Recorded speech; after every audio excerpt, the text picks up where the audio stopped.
So today we're going to finish up one chapter and move to the next. We'll start with the complex number system. And if you remember back from Algebra 2, at one point the mathematicians were struggling with the problem of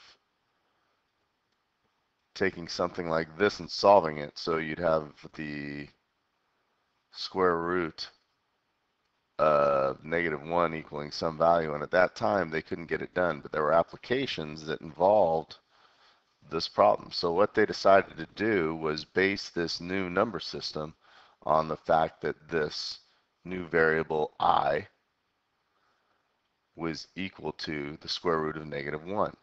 And then by definition, which means you couldn't question it, I squared was equal to -1. So then if we moved to I cubed was just the same thing as I times I squared. So we get -I. I to the fourth is the same as I squared times I squared of 1. So then if we try to simplify these terms of I to greater powers, I find the best way to do this is to take and break this down into how many I squareds go into this. All right, well, if I say this is I squared to some power, how many I squareds are in I to the 35th? Well, we know that's 17. And then this is times I. I squared I know is -1. That's the 17th power times I. And -1 to the 17th power is just -1. And I is left. Likewise with I to the 60th, I need to know how many I squareds are going to go into I to the 60th. I know that's 30. And I have an I left. I squared is -1 once again, raised to the 30th, times I. -1 to the 30th is 1, so just I is left. Now, in terms of complex numbers, okay, complex numbers always come in this form, some A plus BI.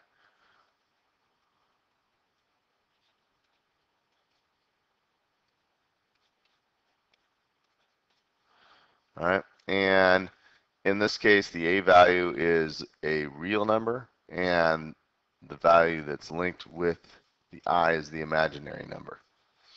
In terms of doing mathematics with this kind of stuff, adding and subtracting is as simple as following the procedures for adding like terms. So we add the real parts with the real parts. In other words, -3 plus 4 is 1.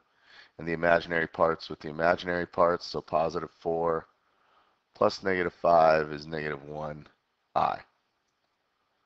And then likewise with subtraction, same thing. Real parts with real parts, imaginary, imaginary. So 5 minus -3 is 8. And 8 minus 1 is 7. But I've got the I there, so I tack that guy on. In terms of multiplying, we simply FOIL. First outer, inner, last. So I get -6. And I can multiply the two coefficients, or this real part with the coefficient of the imaginary part here. I get -4I plus 12I, and then I get plus 8I squared. Now in this case, I have -6. I'm going to go ahead and add like terms right here, plus 8I. But I know that I squared is equal to -1. So this is 8 times -1, which goes to -8. And -6 plus -8 is -14 plus 8I. Dividing is a little bit different.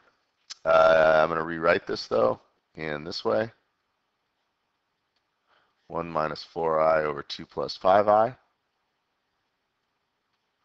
Now, in theory, we have a radical in the denominator, which in mathematical law is not allowed, if you will. All right, so what I have to do is I have to multiply this by a form of 1 in order to get that root off the bottom. And that form of 1 is known as the conjugate, which is the same first term and the opposite of the second term.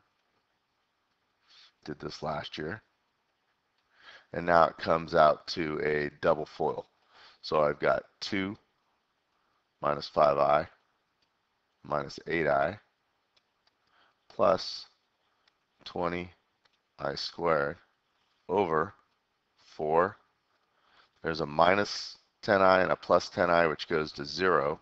So that's minus 25i squared. Do similarly what we did in the last problem, and we have 2 minus 13i. This is going to be a negative 1 times 20, which is negative 20, all over a negative 1 times a negative 25, which is a positive 25. So that's 4 plus 25. And then cleaning up the like terms, I have negative 18 minus 13i over 29. And that gets the problem done. All right. And that finishes up that chapter. Now we're going to move to some analytic geometry stuff. Quick review. If I have 2 points given by x1, y1 and x2, y2, and I want to find the distance between those points, I use the distance formula, which we derived from basically the Pythagorean theorem. You take the distance of the 2 legs squared, take their sum of the squares, and set that equal to the hypotenuse squared, where the hypotenuse represents the distance in this case. So here's our distance equation. And then the midpoint formula, which says find point halfway between those 2 points. So we're basically just taking the average of the x coordinates and the average of the y coordinates, and that gives us our midpoint. So let's take now and find the distance between the 2 points by taking the difference of the x coordinates. So let's go 5 minus 3, square those, and add that to root 5 minus negative root 5, square that, and square root the whole thing. And that gets us our distance. So we're left with 2 squared plus, that's a 2 root 5 quantity squared, all square rooted, which leaves us with 4 and 20, or the square root of 24, which is 2 root 6. Now to find the midpoint, I take the average of the x's. So I find the x coordinate of my midpoint by taking 5 plus 3 over 2, and the y coordinate of the midpoint by taking root 5 minus root 5 over 2. This gets me 4, this gets me 0, and that's my midpoint.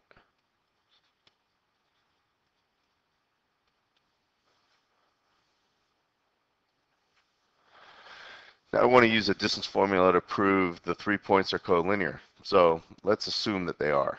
And here's a line. And let's say I've got 3 points that are collinear. Let's call it A, B, and C. And it may not be the same A, B, and C as I have here. But if the points are collinear, then it's got to be true that this distance plus this distance from B to C is equal to the whole distance. If they're arranged in any other way, then we'd be shortcutting by connecting A to C, and thus the distance wouldn't be the same. So I've got to check the distance between all of them. So we want to go distance AB, distance BC, and distance AC. And make sure all these are the same. So let's just go through real quickly and grind this out. We've got -1 minus 2 squared plus -3 minus 1 squared. Second one gets us 2 minus 5 squared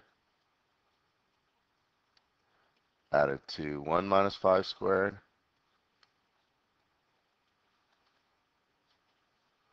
And lastly, we get -1 minus 5 squared added to -3 minus 5 squared. We just got to calculate all these now. So this gets me a 9 and a 16, which equals 5. This gets me also a 9 and a 16, which gets me 5. So hopefully I get 100 for this guy. And that gets me a 36 and a 64, which sure enough gives me 100, and the square root of that is 10. So the sum of these two distances is equal to the third distance. Therefore, yes, they're collinear. All right, so now we're going to move into the analytic geometry part, or the coordinate geometry part.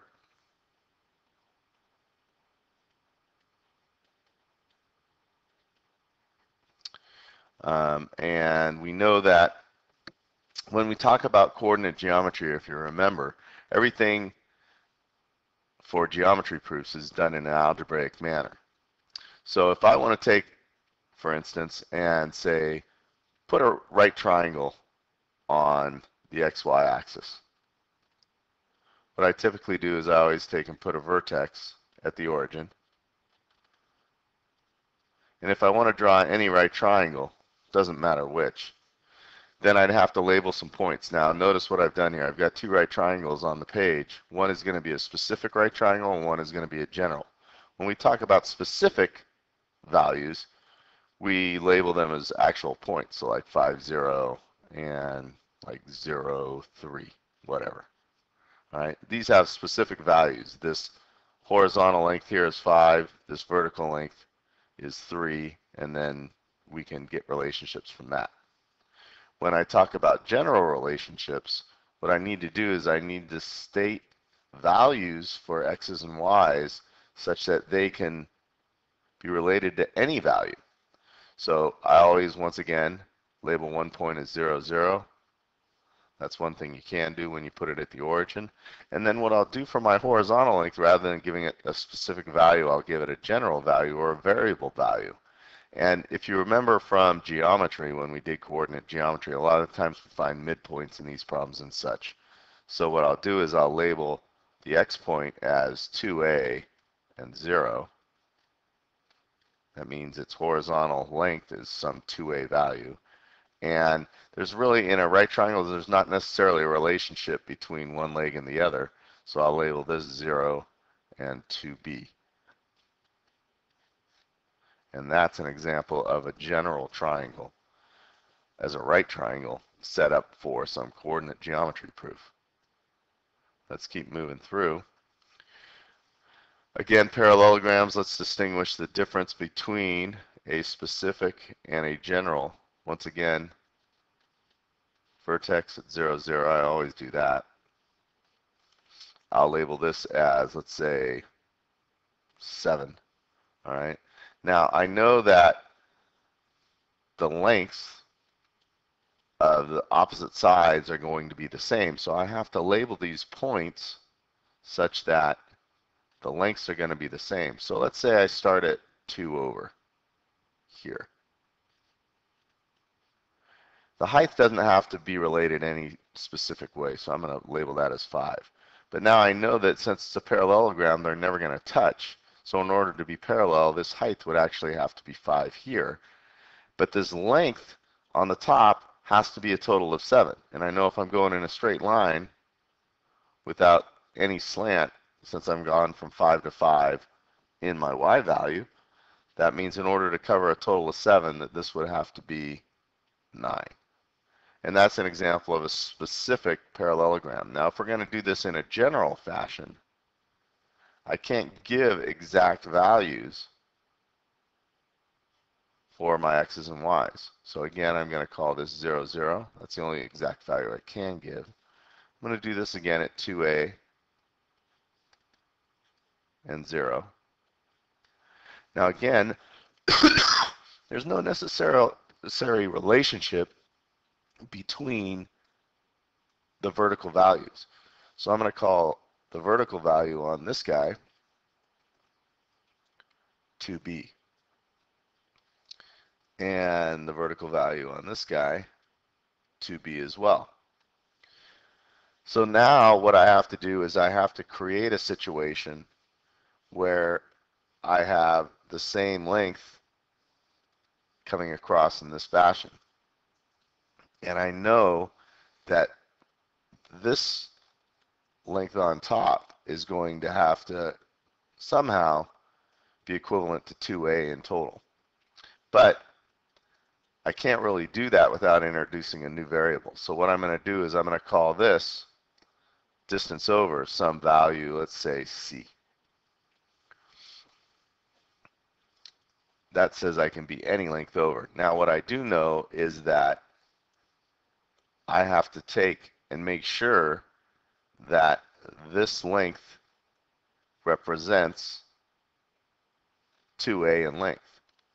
So in order to get to a new point for my x value, I'd have to have moved 2a over plus this additional c. So this value here would be 2a plus c.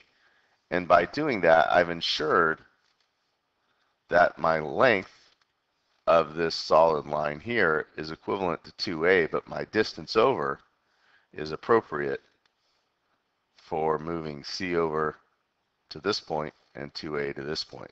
So this would be how I'd set up my general parallelogram. If I'm talking about trapezoids now, and let's use an isosceles trapezoid. Again, in a specific case, these are all pretty basic. If I want to create any kind of length, I'll call this, let's say, 10. If this is isosceles, I know that these lengths have to be equal. So setting up the specific triangle could be a little more challenging. What I'm going to do to make this a little bit easier is I'm going to draw some vertical lengths in here, or altitudes. And I know, doing a little geometry, that this length right here has to equal this length right here. So in doing that, and I have to add to a total of 10. So let's call both of those 2. So if I've called this distance 2 and this distance 2, I know that the distance left on the top would be 6. All right, and then what I could do is label some points. I don't have to have any relationship between the sides, so I know that this would be 2 over, and let's call this 4 up. And then this would be a total, if this is 2 and this is 6, this would be 8 over and 4 up. And like we said earlier, this is 10 over, 0 up. So I've got all my points labeled. For a general trapezoid, we work on the same premise. Let's go 0, 0 once again. I like the whole 2a thing. And now we know that, once again, if I draw altitudes in, these two segments have to be equal. And my related distance over doesn't necessarily have to have any relationship with my distance of the first base. So I'm going to call that C over, and the height, or why don't we just call it 2C for the heck of it?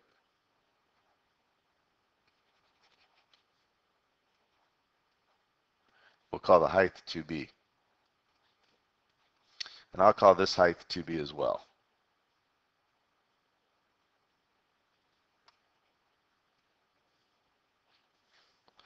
Now, the thing I know is that the length of this portion of the base and this portion of the base is the same.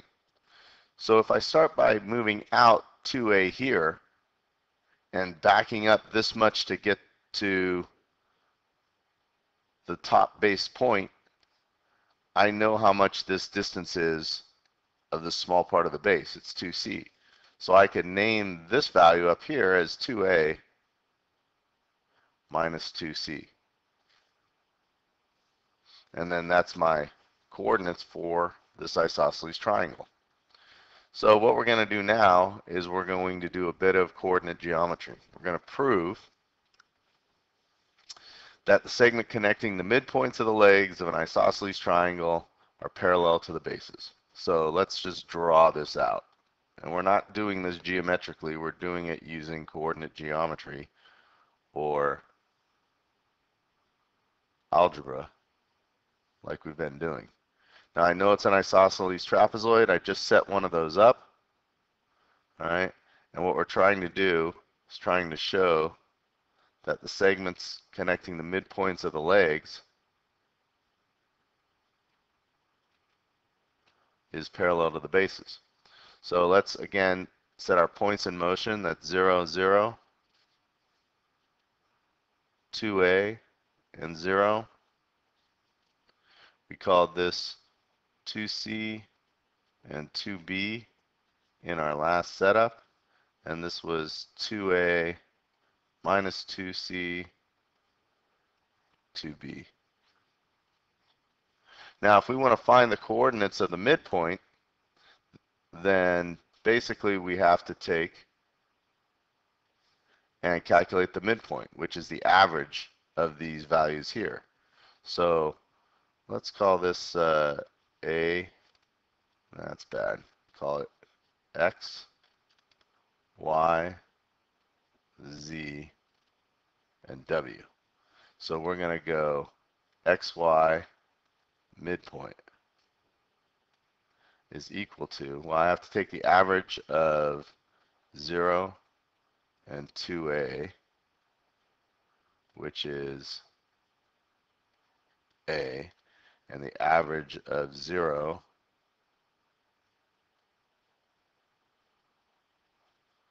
and 2B, which is B. So this here is the point AB.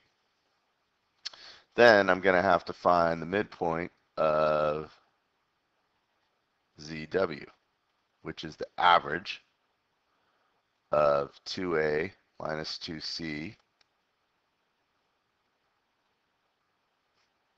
and 2A, which is going to be, let's see, 4A cut in half is 2A minus C, and then the average of 2B and 0, which is B. And then I want to show that this segment, and let's call this RQ. I want to show that RQ segment is parallel to the two bases. So in order to do that, I need to find the slopes in order to show that the slopes are the same. So let's find the slope of, let's see, YZ, which is the difference of the y's over the difference of the x's. So the difference of the y's is 2b minus 2b over 2a minus 2c minus 2a, which ends up being 0. So the slope of RQ,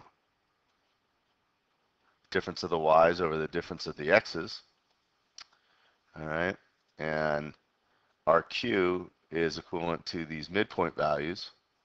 So I take b minus b over 2a minus c minus a is equal to 0 as well. So I know that this mid-segment, if you will, is parallel to the top base. And now I just have to show that it's parallel to the bottom base.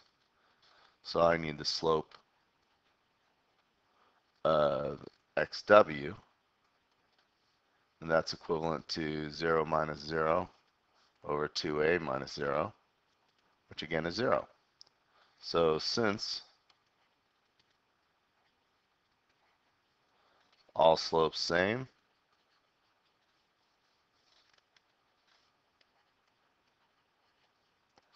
parallel. And we've proved what we wanted to prove. So that's basically it for the day. Here are the questions I'd like you to answer. Put these first two on the answer form. Do this third one, which is a proof, in your notebook, and I'll put the solution up on the board tomorrow. Okay?